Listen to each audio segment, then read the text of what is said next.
आज के इस कार्यक्रम में उपस्थित जनपद शामली के सभी उपस्थित भाइयों बहनों,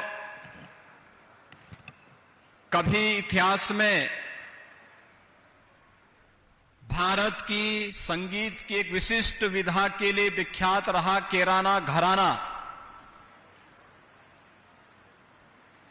किस जन्मभूमि और पश्चिमी उत्तर प्रदेश के प्रमुख व्यापारिक केंद्र केराना में आज हम सब आपकी चिर प्रशिक्षित मांगों को यहां पर पूरा करने के लिए आए हैं। मैं इस अवसर पर धनतेरस, दीपावली, गोवर्धन पूजा, भैया दूज और हम अगले 3 दिन के अंदर ही गोपाष्टमी का पावन पर्व भी मनाएंगे। इन सब की बधाई आपको देते हुए आप सभी भाइयों बहनों का मैं हृदय से अभिनंदन करता हूं। भाइयों बहनों, याद करिए 2017 में भी मैं शामली में आया था। अन्य कार्यक्रमों के सिलसिले में मेरा आना होता रहा है और तब मैंने केराना के बारे में कहा था कि यहां पर सुरक्षा का बेहतर वातावरण देंगे। मुझे याद है केराना की इस पीड़ा को बाबू हुकुम सिंह जी ने जोर शोर से उठाया था। आज बाबू हुकुम सिंह जी हमारे बीच में नहीं हैं। मैं उन्हें उनके स्मृतियों को नमन करते हुए विनम्र श्रद्धांजलि अर्पित करता हूं। और भाइयों बहनों, इस क्षेत्र के बारे में जो विकास की उनकी सोच थी, विकास की सोच को आगे बढ़ाने के लिए आज हम सब इस पश्चिमी उत्तर प्रदेश के कभी प्रमुख व्यापारिक केंद्र के रूप में रहे इस केराना कस्बे में ढेर सारी परियोजनाओं के साथ आए हैं। याद करिए 2017-18 में यहां के नागरिकों ने, यहां की बहनों ने, यहां की बेटियों ने, यहां के प्रमुख व्यापारी और उद्योगपतियों ने एक मांग की थी कि यहां पर पुलिस चौकी का सुदृढ़ीकरण होना चाहिए। हम लोग उस कार्य को पहले ही कर चुके हैं। हमारे जनप्रतिनिधि बराबर इस बात को कहते थे कि यहां पर पीएससी का एक बटालियन होना चाहिए। और भाइयों बहनों, 250 करोड़ रुपए की लागत से पीएससी की इस बटालियन का आधारशिला रखने के लिए आज मैं यहां पर आया हूं। 1278 पीएससी के जवान रहेंगे यहां पर।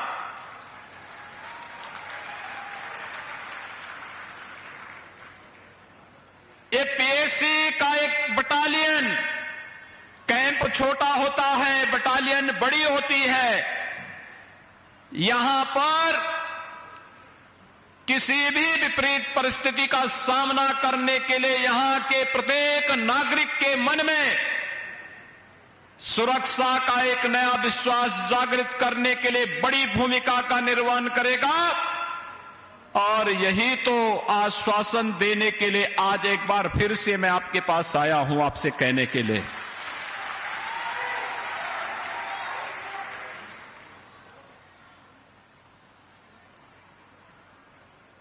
मुजफ्फरनगर का दंगा रहा हो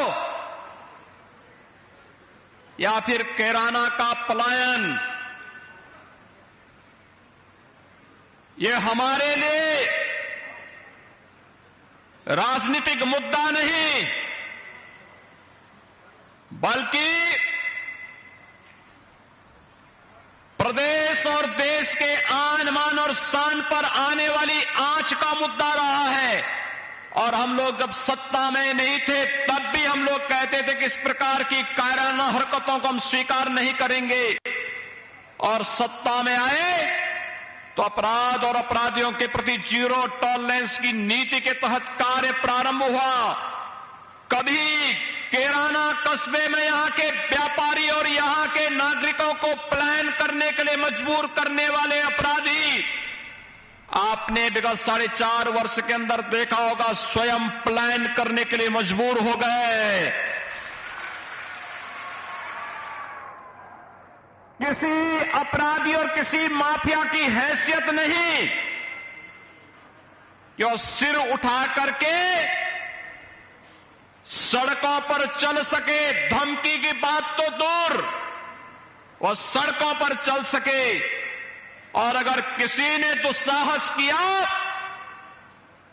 किसी व्यापारी और निर्दोष नागरिक पर गोली मारने का दुस्साहस किया, तो वह गोली उस व्यापारी और उस नागरिक पर तो नहीं लगी, लेकिन उल्टी उसकी छाती को बेचते हुए उसको दूसरे लोग की यात्रा को भी भेज दिया गया। भाइयों बहनों, ये हमारे लिए राजनीतिक मुद्दा नहीं हो सकता है, ये हमारे लिए अस्मिता का मुद्दा है, आन वान और शान का मुद्दा है। हम किसी के सम्मान के विरुद्ध कोई कार्य नहीं करेंगे, लेकिन कोई हमारी अस्मिता को ठेस पहुंचाने का प्रयास करेगा, बहन बेटियों की इज्जत के साथ खिलवाड़ करेगा, निर्दोष व्यापारियों का उत्पीड़न करेगा, अराजकता की स्थिति पैदा करेगा, दंगा भड़काने का प्रयास करेगा, तो उसकी आने वाली कई पीढ़ियां भूल जाएंगी फिर कि कैसे दंगा होता है और कैसे सुरक्षा के साथ खिलवाड़ होता है। और यही तो माहौल दिया है, यही माहौल दिया है भारतीय जनता पार्टी की प्रदेश की सरकार ने पिछले 4.5 वर्ष के अंदर उत्तर प्रदेश के अंदर। और भाइयों बहनों, यही कार्य किया है। देश के अंदर आंतरिक और बाह्य सुरक्षा की सुदृढ़ स्थिति को बना करके आदरणीय प्रधानमंत्री जी के नेतृत्व में भारतीय जनता पार्टी नेतृत्व की केंद्र की सरकार ने जिन लोगों के लिए वोट बैंक सर्वोपरि है, वे मुजफ्फरनगर के दंगाइयों को सम्मानित करते थे, वे कैराना के आतताइयों का सम्मान करते थे, क्योंकि उनके लिए वोट बैंक महत्वपूर्ण था। जब मुजफ्फरनगर में 2 निर्दोष नौजवान मारे जाते हैं, तब लोगों को जाति नजर नहीं आ रही थी। जब वहां पर निर्दोष हिंदुओं के घर जलाए जा रहे थे, तब ये जातिवाद की राजनीति करने वाले, तब इनको जाति नजर नहीं आ रही थी। लेकिन भाइयों बहनों,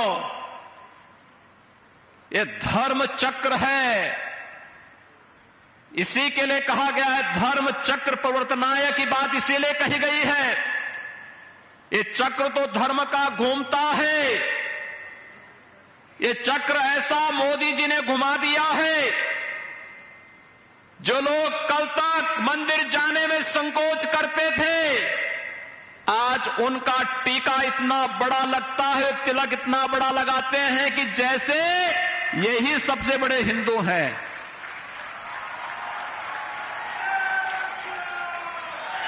यह आपकी एकता की ताकत है, और आपकी इस एकता की ताकत का एहसास कराने के लिए आए हैं। आपने 2014 में मोदी जी पर विश्वास किया, मोदी जी ने देश के अंदर सुरक्षा का बेहतर वातावरण दिया। देश की जनता जनार्दन ने मोदी जी पर विश्वास किया, उन्होंने बिना भेदभाव के गरीब कल्याणकारी योजनाओं का लाभ हर गांव, हर गरीब, हर किसान को दे दिया। मोदी जी ने विकास की बड़ी बड़ी परियोजनाओं को आगे बढ़ाने का कार्य भी किया। बिना भेदभाव के सबका साथ, सबके विकास की भावना को आगे बढ़ाने का कार्य किया। आपने 2017 में मोदी जी के आह्वान पर भारतीय जनता पार्टी को वोट दिया। प्रदेश के अंदर सरकार ने 4.5 वर्ष में सरकार कैसे चलनी चाहिए यह भी करके दिखा दिया। पहले सरकारें चलती थी अपने लिए, अपने परिवार के लिए, अपने खानदान के लिए। नौकरी भी लगती थी चेहरा देखकर, पैसा देखकर। आज तो जब शामली और मुजफ्फरनगर के जवान भी उत्तर प्रदेश पुलिस में भर्ती होते हैं और शिक्षकों की भर्ती में उनका भी स्थान होता है, तो मुझे सचमुच प्रसन्नता होती है कि पहले इन नौजवानों को झूठे मुकदमों में फंसा करके इनकी जिंदगी को तबाह करने का कार्य होता था। मुझे याद है हमारे विधायक और सांसदों के खिलाफ झूठे मुकदमे दर्ज किए गए थे। बाबू हुकुम सिंह जी के खिलाफ, इतने वरिष्ठ नेता के खिलाफ, श्री सुरेश राणा के खिलाफ, श्री तेजेंद्र नरवाल के खिलाफ, श्री संजीव बालियान के खिलाफ झूठे मुकदमे दर्ज कर दिए जाते थे, प्रताड़ित किया जाता था, महीनों महीनों इन्हें जेल में डाला जाता था। दंगाइयों को मुख्यमंत्री के आवास में बुलाकर के सम्मानित किया जाता था, लेकिन आपकी आवाज को उठाने वाले नेताओं को जेल के अंदर ठूंस दिया जाता था, उन्हें प्रताड़ित किया जाता था, झूठे मुकदमों में फंसा करके उलझा दिया जाता था। पिछली सरकारें विकास तो कुछ नहीं करती थी। विकास का मतलब एक परिवार होता था। विकास का मतलब न सड़क, न बिजली, न पानी, न हॉस्पिटल, न गन्ना किसानों के गन्ना मूल्य का भुगतान, न किसानों के लिए क्रय केंद्र, न समय पे खाद, न समय पे बीज, कुछ भी तो नहीं मिलता था। कोई सुविधा नहीं मिलती थी। नौजवानों को नौकरी की बात आती थी, वह पूरा खानदान वसूली के लिए निकल पड़ता था। जाति देखी जाती थी, क्षेत्र देखा जाता था, और न गरीब को मकान मिलता था, न शौचालय मिलता था, न बिजली का कनेक्शन मिलता था। कोई अपनी कन्या की शादी करते समय कन्यादान के रूप में रसोई गैस का कनेक्शन देना चाहता था, नहीं दे सकता था क्योंकि उपलब्धि नहीं था। कोई गरीब बीमार होता था तो उस बेचारे के लिए उपचार के लिए वह असहाय महसूस करता था। भाइयों बहनों, आपने देखा होगा मोदी जी आए, हर गरीब को एक एक शौचालय दे दिया। हर गरीब जिसके पास मकान नहीं, प्रधानमंत्री आवास योजना में से आच्छादित करने की कार्रवाई शुरू हुई। हर गरीब को निःशुल्क विद्युत का कनेक्शन, निःशुल्क रसोई गैस का कनेक्शन, हर गरीब को आयुष्मान भारत में 5 लाख रुपए की स्वास्थ्य बीमा का कवर। हमारी सरकार आई, किसानों का कर्ज माफी की कार्रवाई शुरू हुई। ये जो किसानों की बात करते हैं, इनसे पूछे तुम भी तो सत्ता में थे, तब किसानों का कर्ज माफ क्यों नहीं हुआ? हमारी सरकार ने 36,000 करोड़ रुपए का 86 लाख किसानों का कर्ज माफ किया। आपके शामली जनपद के भी हजारों किसान थे। प्रधानमंत्री मोदी जी ने 10 करोड़ किसान, 12 करोड़ किसानों को देश के अंदर प्रधानमंत्री किसान सम्मान निधि दिया। 6,000 रुपए सालाना हर किसान के खाते में बिना किसी सिफारिश के आ जाता है। ये पैसा कांग्रेस के समय में, सपा के समय में, बसपा के समय में और अन्य लोगों के समय में क्यों नहीं आ पाया? कारण है किसान उनके एजेंडे का हिस्सा नहीं था। किसानों को भुनाना तो चाहते थे, लेकिन उन लोगों ने कभी भी उनके हितों के लिए ईमानदारी पूर्वक कार्य नहीं किया। पहले लोगों को शुद्ध पेयजल नहीं मिल पाता था। भाइयों बहनों, आज जिन योजनाओं का लोकार्पण और शिलान्यास हो रहा है, काफी बड़ी संख्या में लगभग 425 करोड़ रुपए की लागत की ये परियोजनाएं हैं, जिसमें पॉलिटेक्निक भी है, आईटीआई भी है, हॉस्पिटल भी है, पेयजल की स्कीम भी है और तमाम स्कीम हैं जो हर नागरिक के जीवन में व्यापक परिवर्तन लाने में सहायक हो सकती हैं।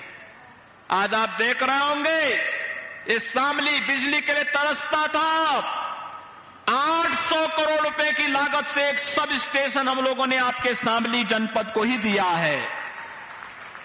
भाइयों बहनों, उपचार के लिए पहले शामली के लोग 2017 के पहले दिल्ली जाते थे और कोरोना कालखंड में मैंने देखा है, यहां के जिला प्रशासन ने स्वास्थ्य विभाग के साथ मिलकर के इतनी बेहतरीन व्यवस्था दी कि दिल्ली के लोगों को उपचार कराने के लिए शामली आना पड़ा था। और अब तो हम शामली में मेडिकल कॉलेज को भी निर्माण करने की प्रक्रिया के साथ आगे बढ़ रहे हैं। शामली जनपद का भी तो अपना मेडिकल कॉलेज होना चाहिए, क्यों नहीं होना चाहिए? सुरक्षा का हम पुख्ता इंतजाम करेंगे और हमने तय किया है, सुरक्षा के साथ किसी को खिलवाड़ करने की छूट नहीं देंगे, कानून को हाथ में लेने की किसी को छूट नहीं। सुरक्षा सबको, लेकिन अगर किसी ने सुरक्षा में सेंध लगाने का प्रयास किया तो फिर उसको भी मालूम है कि कौन से लोग की यात्रा पे फिर निकलना है।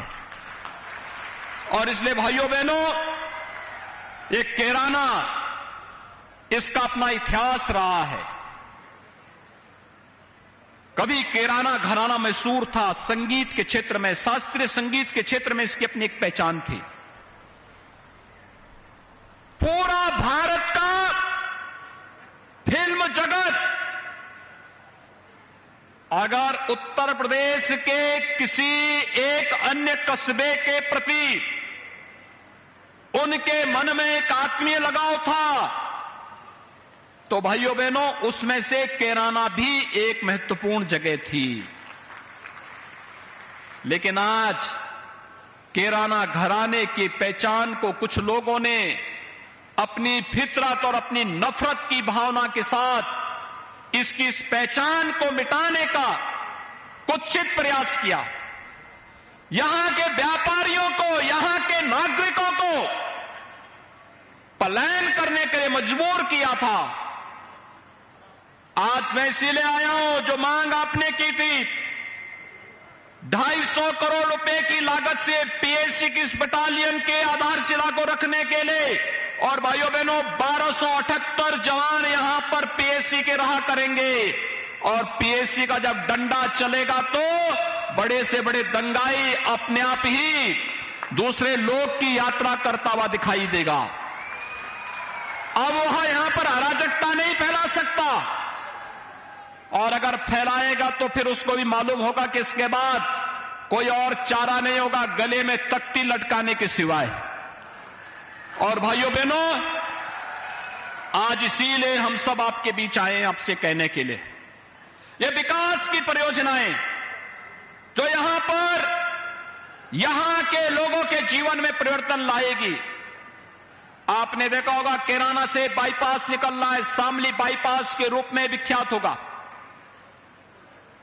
जाम की समस्या का समाधान सदैव के लिए व्यापारिक गतिविधियां, मुझे प्रसन्नता है 2017 के बाद, 2017 के पहले जो व्यापारी चले गए थे, पलायन कर गए थे, जिन लोगों ने भय और दहशत के माहौल में यहां से पलायन किया था, आज वे वापस आए हैं और उनको व्यापार में तेजी के साथ उन्होंने निवेश करके व्यापार को अपना बढ़ाया है। मैं उन सब का अभिनंदन करता हूं। और मैंने पहले भी इस बारे में कहा है, प्रशासन से मैंने कहा है, जिन व्यापारियों के घरों में जनहानि और धनहानि उन आतताइयों ने की है, इस पर तो कार्रवाई कुछ पे हुई है। अगर इसके बाद भी कोई बचा है तो उसको भी छोड़ा नहीं जाना चाहिए। दूसरा, उन उत्पीड़न के शिकार हुए लोगों को हम सरकार की तरफ से भी मुआवजा देंगे, उनको हम सम्मान को आगे वे व्यवसाय कर सकेंगे, इसके लिए सरकार की तरफ से हम उन्हें सहायता उपलब्ध करवाएंगे। भाइयों बहनों, हमें इस बात को ध्यान में रखना होगा कि जो हमारी पहचान है उस पहचान को हर हाल में बनाए रखें और उस पहचान के साथ खिलवाड़ करने की चोट किसी को भी न दें। पश्चिमी उत्तर प्रदेश का नौजवान, यहां का किसान, यहां की माताएं मेहनती हैं, जीवन के प्रत्येक क्षेत्र में अपनी एक नई पहचान बनाने के लिए लालायित हैं और आज उसको हम भी सरकार की तरफ से सहयोग करने के लिए आज यहां पर आए हैं।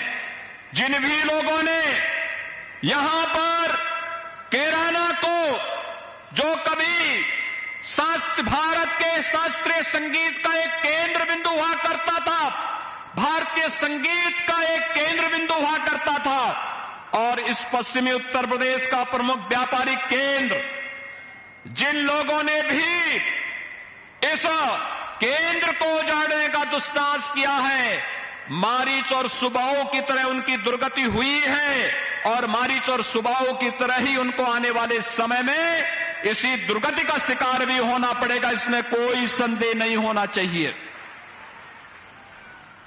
ये तो विश्वामित्र का यज्ञ है और ये तो तब जब आज देश के अंदर एक नयापन देखने को मिल रहा है। भाइयों बहनों, आपने देखा होगा केंद्र में मोदी जी के आने के बाद कश्मीर में धारा 370 कैसे समाप्त हो गई, हमेशा के लिए समाप्त हो गई। 3 तलाक की कुप्रथा को कैसे लगाम लगा दिया गया, ये किसी से छुपा हुआ नहीं, हमेशा के लिए समाप्त। और यही नहीं, अब तो अयोध्या में भगवान राम का भव्य मंदिर के निर्माण का कार्य भी प्रारंभ हो चुका है। अब तो किसी को संदेह रहना ही नहीं चाहिए, भव्य मंदिर के निर्माण का कार्य अयोध्या में, जो लोग अयोध्या में भगवान राम का भव्य मंदिर नहीं चाहते थे, जो लोग कश्मीर में धारा 370 को समाप्त करने का विरोध करते थे, भाइयों बहनों, ये लोग कब खुश होते हैं? जब मुजफ्फरनगर में दंगा होता है, जब कैराना से पलायन होता है और जब अफगानिस्तान में तालिबान का शासन होता है, तब इनके नारे लगते हैं। लेकिन तालिबानीकरण कतई हम स्वीकार नहीं होने देंगे और जो भी तालिबान का समर्थन उत्तर प्रदेश की धरती पर करेगा, सख्ती के साथ उसे निपटने का कार्य भी सरकार करेगी। एक तालिबानी मानसिकता नहीं स्वीकार होनी चाहिए, कतई नहीं होनी चाहिए। ये मध्य युग में समाज को ले जाने की कुछ सी चेष्टा है, जो बहन और बेटियों के जीवन को पूरी तरह नारकीय बनाता है, नागरिकों के मौलिक अधिकारों का हनन करता है और जो केवल और केवल एक मजहबी जुनून के साथ जीते हैं, वे लोग इस तालिबानी कुकृत्यों का समर्थन कर रहे हैं। इसको उत्तर प्रदेश की धरती में कतई स्वीकार नहीं करेंगे। और मैं एक बार फिर से आपसे यही कहने के लिए आया हूं, उत्तर प्रदेश आज देश के यशस्वी प्रधानमंत्री मोदी जी के मार्गदर्शन में, उनके नेतृत्व में विकास, शांति और सौहार्द और समृद्धि के जिस मार्ग पर आगे बढ़ा है, हम सबको याद रखना होगा, ये तब बढ़ा है जब हमने जाति, क्षेत्र, भाषा, मत और मजहब से ऊपर उठ करके केवल राष्ट्र धर्म के आधार पर विकास और समृद्धि को महत्व दे करके जब हम लोगों ने इस दिशा में सोच प्रारंभ की, आज उसका परिणाम है गरीब को शासन की योजनाओं का लाभ मिल रहा है, बड़े बड़े विकास के प्रोजेक्ट आ रहे हैं। क्या न गांव, क्या गरीब, क्या किसान, क्या नौजवान, क्या महिलाएं, क्या समाज का हर तबके का व्यक्ति, हर एक व्यक्ति को शासन की सुविधाओं का लाभ मिल रहा है? और भाइयों बहनों, शासन की सुविधा के साथ साथ हर सभ्य समाज के नागरिक को, हर नागरिक को सुरक्षा की गारंटी भी सरकार दे रही है। हमने कहा हर व्यक्ति को सुरक्षा की गारंटी देंगे, लेकिन कानून को हाथ में लेने की छूट किसी को नहीं देंगे। और मैं धन्यवाद दूंगा अपने शामली के अपने सभी जनप्रतिनिधियों को, जिन्होंने मेहनत से यहां पर केंद्र और प्रदेश सरकार की योजनाओं को लाने में सफलता प्राप्त की है।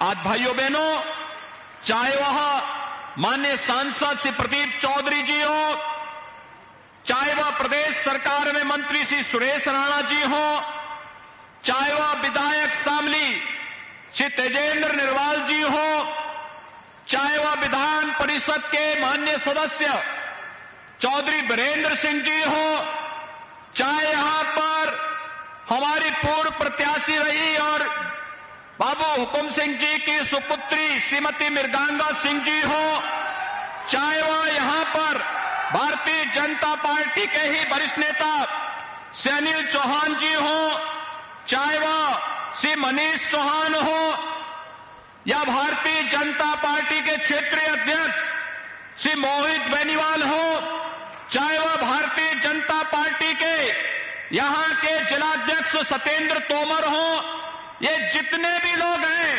ये सभी लोग विकास के लिए, समृद्धि के लिए और प्रत्येक नागरिक के जीवन में खुशहाली के लिए कार्य करने के लिए निरंतर प्रयास करते हैं।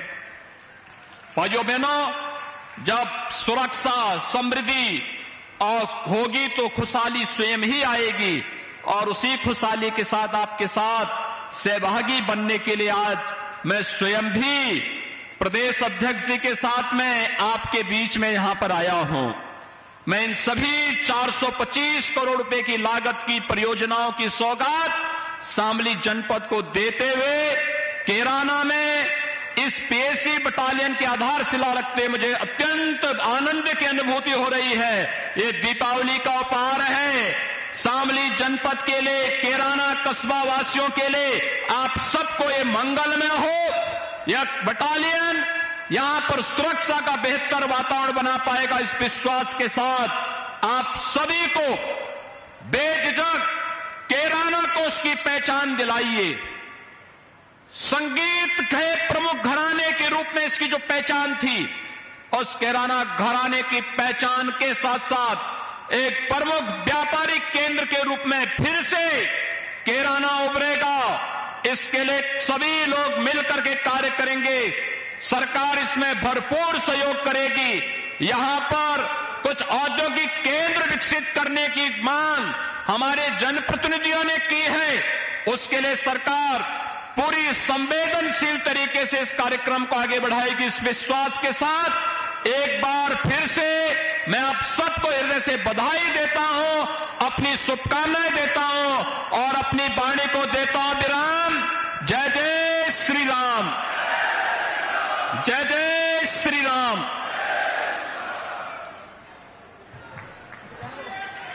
पर मुख्यमंत्री योगी आदित्यनाथ